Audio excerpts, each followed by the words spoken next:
మొగోళ్ళని ఇడిచిపెట్టాలి మీరు ఓట్లు అయితే చాలట ఆయనకు. మేము మా మొగోళ్ళు ఎటు పోతారు మరి? వాళ్ళకేం జాబులు ఉన్నాయి, మా కొడుకులకేం జాబులు ఉన్నాయి? అంటే మీరు ఇప్పుడు ఆయన ఏమంటారంటే మీరు అందరూ మహిళలతోనే బతాడు మరి. కొడుకులతో మా మొగలు ఇడిచిపెట్టాలి ఆయన మహిళలు.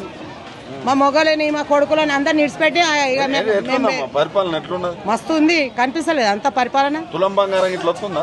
మాకు 4 తులాలు వేసిండు. అంతేనా? మళ్ళీ ఓట్లు వేస్తారా మీరు? ఎవరికి అంతేనా? వేయం.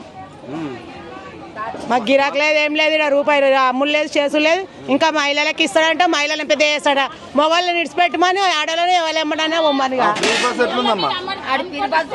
రోడ్ల మీద గింత కూడా గిరాక్ లేదు. ఫ్రీ బస్ ఎవరికి ఇస్తాడు? ఫ్రీ బస్ ఇవ్వగానే అయిపోయినా ఫ్రీ బస్సులలోనే తిరుక్కుంటుంటామా? దందలు చేసుకుంటే బతామా? 500 గ్యాస్ వస్తుందా? 500 వస్తలేదు.